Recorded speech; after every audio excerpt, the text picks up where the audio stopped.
திருச்சி சர்வதேச விமான நிலையத்தில் புதிய முனையம் அமைப்பதற்கான பணிகளை கடந்த 2019 ஆண்டு பிப்ரவரி 10ஆம் தேதி பிரதமர் நரேந்திர மோடி காணொலி காட்சி வாயிலாக தொடங்கி வைத்தார்.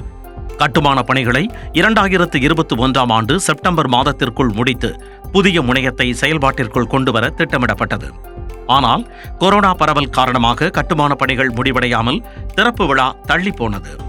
கூடுதல் பணியாளர்களை வைத்து கடந்த சில மாதங்களாக இரவு பகல் பாராமல் முனைய கட்டுமான பணிகள் நடந்தன. 1200 கோடி ரூபாய் செலவில் புதிதாக அமைக்கப்பட்டுள்ள முனையத்தை பிரதமர் நரேந்திர மோடி ஜனவரி 2ஆம் தேதி திறந்து வைக்கிறார்.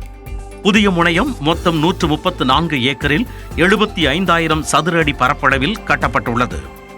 இதில் 4 நுழைவாயில்கள், 12 வழித்தடங்கள் அமைக்கப்பட்டுள்ளன. அதேபோல் பயணிகள் வெளியேற வசதியாக 4 வெளியேறும் வாயில்கள் அமைக்கப்பட்டுள்ளன. அதில் 60 செக்-இன் கவுண்டர்கள், உள்நாட்டு பயணிகளின் உடைமைகளை சோதனை செய்யும் 3 எக்ஸ்ரே இயந்திரங்கள், வெளிநாட்டு பயணிகளின் உடைமைகளை சோதனையிட 4 எக்ஸ்ரே இயந்திரங்கள் ஆகியவை பொருத்தப்பட்டுள்ளன.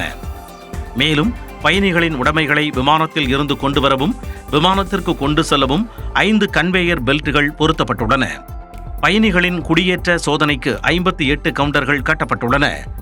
பயணிகள் விமானத்தில் இருந்து இறங்கி நேரடியாக விமான நிலையத்திற்குள் வருவதற்கு 10 வழித்தடங்கள் அமைக்கப்பட்டுள்ளது. விமான நிலையத்திற்குள்ளேயே பேருந்துகளில் அழைத்து வருவதற்காக 2 வழித்தடங்கள் உள்ளன.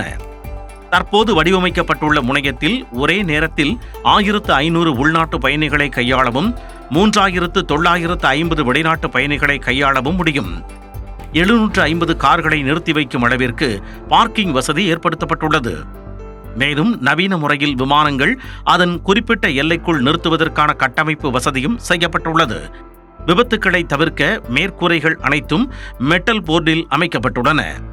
புதிய முனையம் 2027-2028ஆம் ஆண்டிற்குள் 40 லட்சம் பயணிகளை கையாளும் திறனை பெறும் என கூறப்படுகிறது. புதிய முனையம் பயன்பாட்டிற்கு வந்த பிறகு பழைய முனையம் முழுமையாக 250 மெட்ரிக் டன் சரக்குகளை கையாளும் சரக்கு முனையமாக மாற்றப்பட உள்ளது. சிங்கப்பூர், மலேசியா, குவைத் உள்ளிட்ட நாடுகளுக்கு Air India Express, IndiGo, SriLankan, Malindo, AirAsia, Scoot போன்ற நிறுவனங்கள் விமான சேவை வழங்கி வருகின்றன. புதிய முனையம் பயன்பாட்டிற்கு வந்த பின்னர் மேலும் சில நிறுவனங்கள் சேவை வழங்கும் என்று எதிர்பார்க்கப்படுகிறது.